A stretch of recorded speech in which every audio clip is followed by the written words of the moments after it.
Welcome on this wonderful occasion of this great conference, the European Ukrainian Business Hub. I was very honored to be invited here and to make that clear presentation for Ukraine and Austria to be united in NATO. That was the main message, but of course Kosovo and Bosnia must be in NATO as well. This was my clear and I think misunderstandable message today, and I'm very happy about that one, because the reconstruction of Ukraine can only happen inside NATO.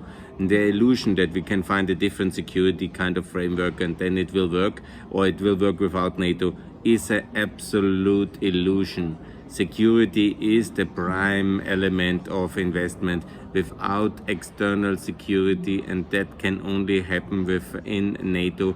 There is no reconstruction which makes sense for Ukraine. So if we want Ukraine to be successful, we must integrate it in NATO, because otherwise they will be always under pressure from the outside, and so that will be impossible, and there will be no decent form of investment possible. That I made very clear. I ended with a big Slava Ukraine, and I made it also very clear that we need, of course, also the euro as a firm fundament for Ukraine now. So these are the two most important steps. Because why? Without NATO, the European Union has to secure Ukraine alone externally, and we are not in any position to do that without America. So America is NATO, NATO is America. We must integrate NATO in that equation.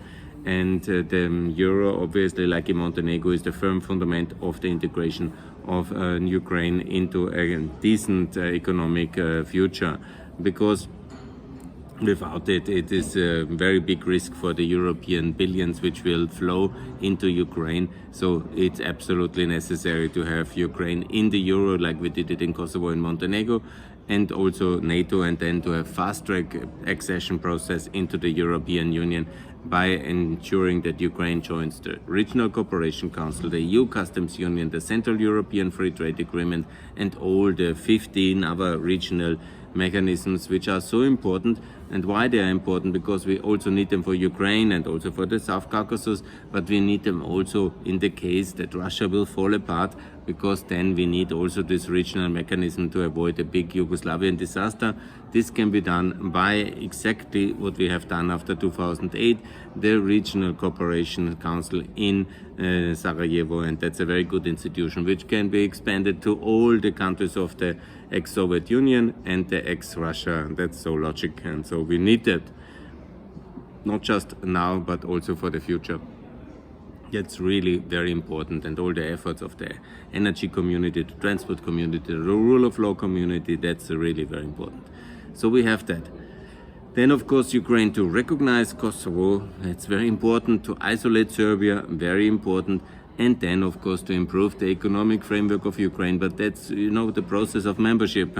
And so it's easy, because the regulatory efforts are aligned then, and that's very fast. Customs Union, Euro, that's the tool. And so all the other things, the opening of the labor market, the opening of the land market, the opening of the capital market, that's part of the internal market accession, which Ukraine must and should do very fast now. And I think we don't have another decade to lose. We lost already one decade, so I think that's enough of decades to lose. And now we have to be faster, more decisive, and then consistent, and also get into action. Good. I think that's very clear, and I'm very consistent in that one. I called also for weapons for Ukraine, for a 2,000 billion EU debt deal, for enough funding from the European level to manage the reconstruction integration of Ukraine and the Western Balkans, and of course to absorb the energy shock. We will need that anyhow, because now it's very clear that we have an upcoming economic crisis here, and that's what Russia is probably speculating on in June 2008 in October. And then it's much better to have now a big debt package which can soften that blow of that crisis, and we can produce the weapons we need for it. We can fund the victory, we can fund the integration, we can fund all the infrastructure which is needed for the Western Balkans and Ukraine to be fully connected in water, in waste, in ports, in the railways, in the energy, in the digital infrastructure, and all these things have really absolute priority. They are very expensive. How can we fund them?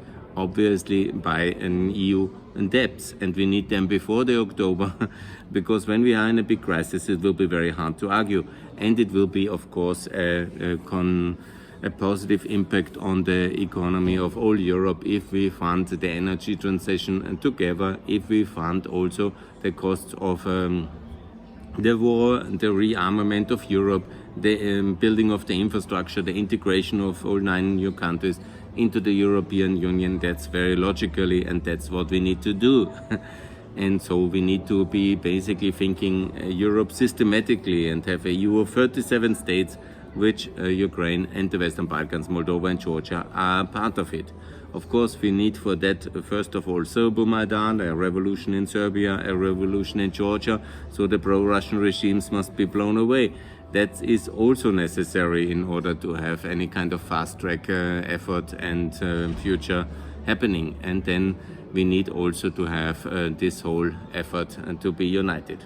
That's my short message here from Pax Europiana. Thanks a lot and all the best, and more to come in the coming days.